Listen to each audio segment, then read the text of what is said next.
Hi, in this video on the Raspberry Pi with LED playing using RaspberryPi1 and RaspberryPi2, I continue with checking LEDs. Last time a test showed that these two works, and this one, including this one, seemed not to work. I interchanged them, and when I place this one here it works, but this one doesn't seem to work, neither does this one and neither does this one. And they're all green, but that doesn't matter. Since I hardly believe that LEDs are broken so easily, I tested them on another voltage source, which showed that they all actually do work.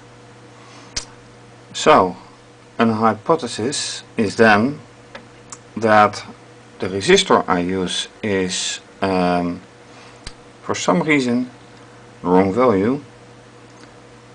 So I will try to solve the issue by placing another resistor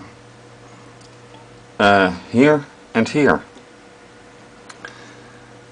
And the question is, which value should it be? Should it be higher or should it be lower? And I will start by putting a lower resistor value in it. So let's just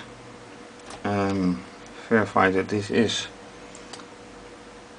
a lower resistor value. I think it is. Brown is 1, so brown, black, brown should be half of this one. Red is 2, so I will just replace this resistor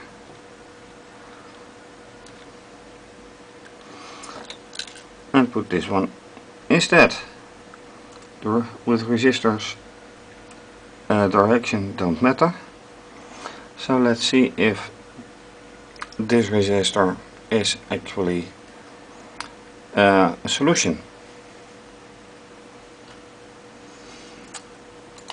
So let's start the code. Those two worked, and the third one doesn't again. So the question is then, why doesn't it still work? Do I still need a lower resistor, or do I need a higher resistor? Resistance, I mean. And that is a very good question, and I have to figure that out. So let's first see that. After trying this LED with several resistors, 200 ohms, 100 ohms, 50 ohms, 30 ohms, and nothing works, then you start to think, okay, there has to be some reason the LED works but does not work in here. So a very unlikely way to solve it is then just to turn the LED around and try again. And what you get then is the first one, second one, and the third one, although not as bright as these two, but this one works. So it was turned around for some reason. That brings to mind the LED right here.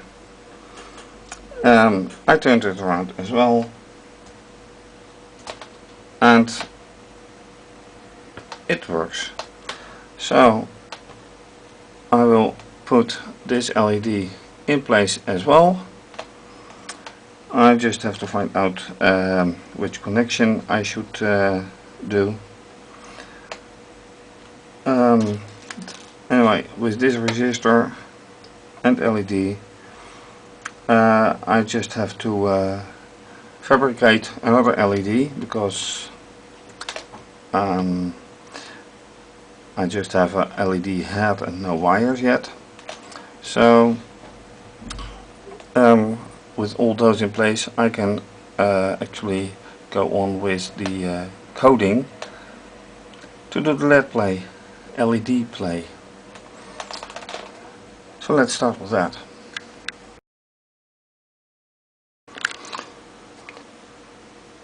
With some try out, I managed to get all LEDs on the side of the Raspberry Pi 2. The only problem is that these two LEDs are burning much less brightly than the others, and this one is quite visible, but this one hardly visible, and that's a little bit of a problem. So I can show that with the light turned away. At least I hope it will be visible. The first is really visible, of course, but the second and the third are not quite. So let's do it again. The first is good, visible, the second glows, and the third is hardly visible, but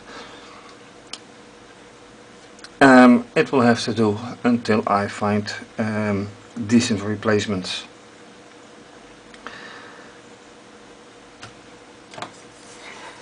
But anyway, they kind of work.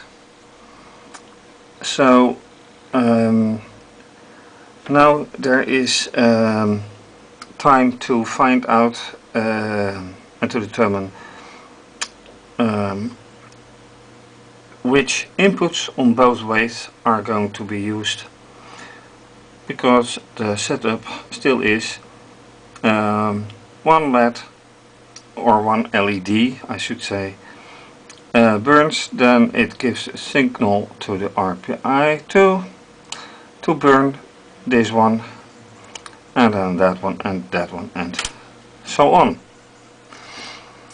So which one that's going to be, I will find out as first thing now.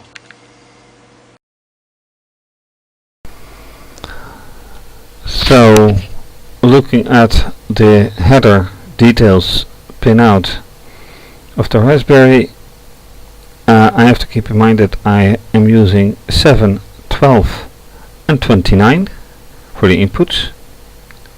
No, for the outputs. So which one should I use for the input? I can choose 11. I can choose 15, and let's stick in this range. I can use 31, and those are then on both sides. So when I do that, I will go to the Raspberry Pi 2 side, and I have to, of course, set up those ports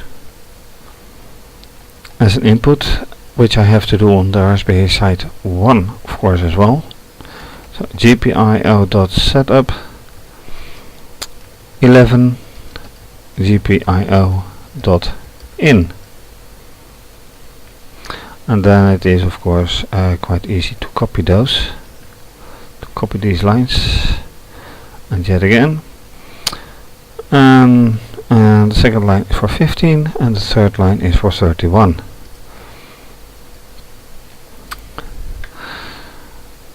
So let's first do the same on the Raspberry Pi 1 side. So GPIO.setup 11 GPIO.in. Then copy the line, saves typing. This is 15 and this is 31. And now of course I have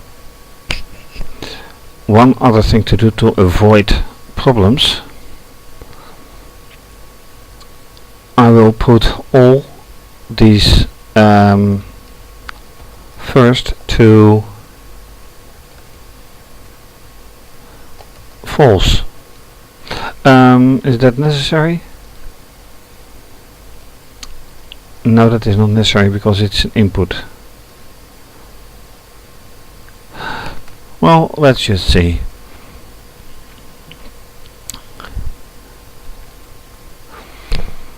So let's assume I am starting from here, starting from the RPi1 side, and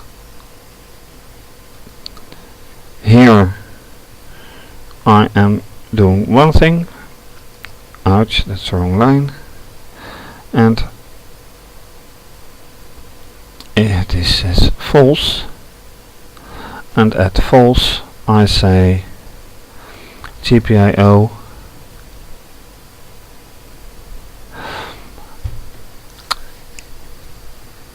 oh, that's another good one, of course, because I have to use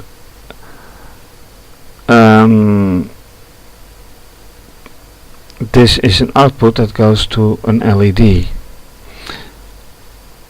and I can of course send the output through to an input 11 on the other side. So I have to think that through, how to do that. Do I use another output port, or do I use this one? And I think the more fun is, because they have to use they should go one after another, to use a separate output. That would be more fun. So I have to find yet another output port to use.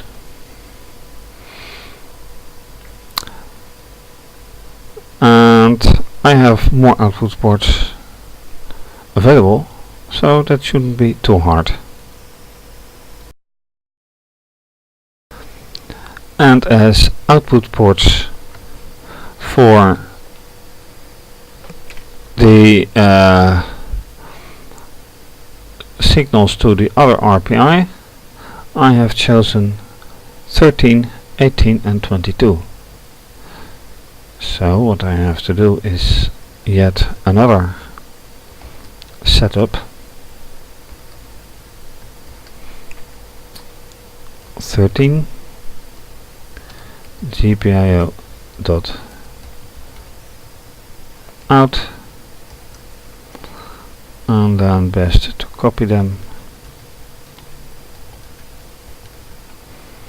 and this one is then 18 and this one is 22,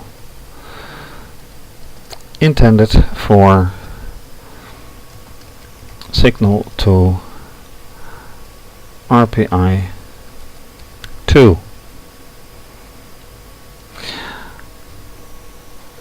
And in this case, well, let's just say LED 1, and then of course this one to 2, and then here I better put them false in the beginning.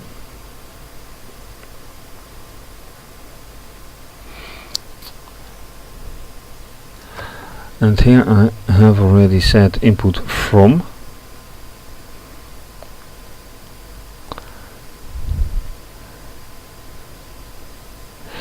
And then I have to say an if statement. So if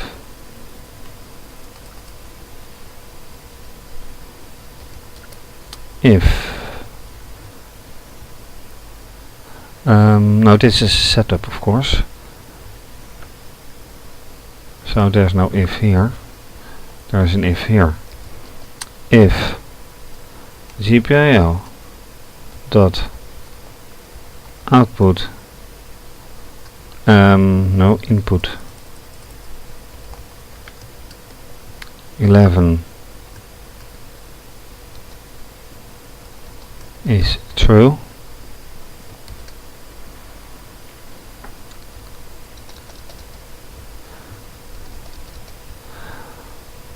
then this should work.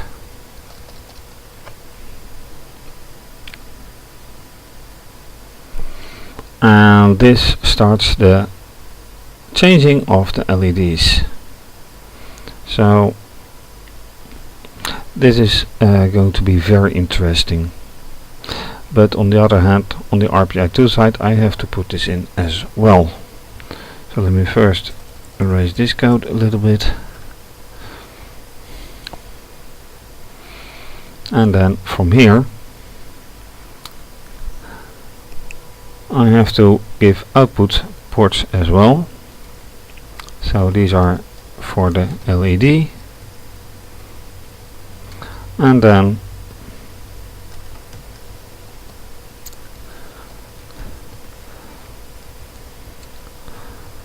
um, 13, 18 and 22.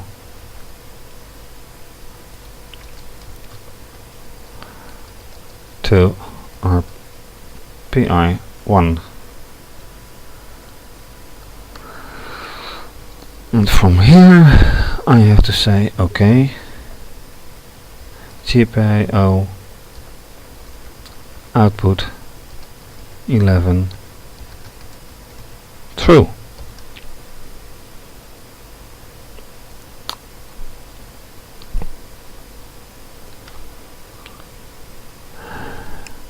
And then of course it has to wait some time. So time dot sleep, let's keep it to 2 seconds. Put it to false.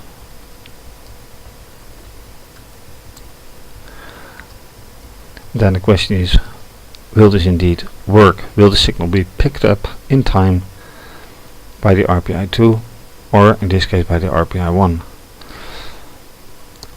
That will be very interesting. And to be honest, I can't wait to see the result, and for that I have to run the program on both sides, and that's going to be challenging. So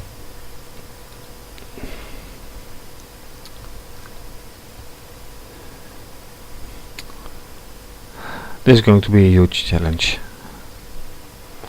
So I say run, see what happens.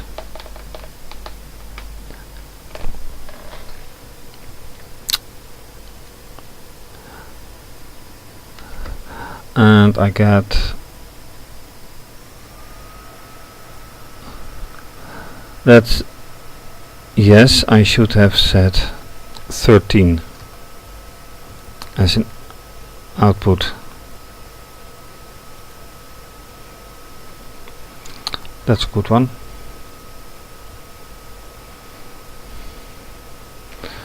So once again, run,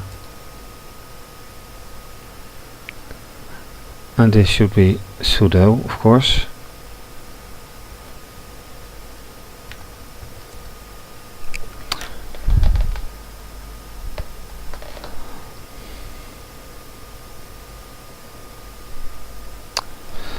and somehow my code is not working properly. But the focus was anyway to get the hardware setup complete. I did do that. There's now a first focus on this one. So I'll leave the code for now and return to the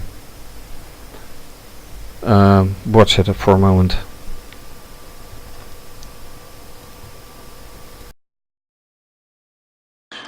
So with this doubtful piece of code,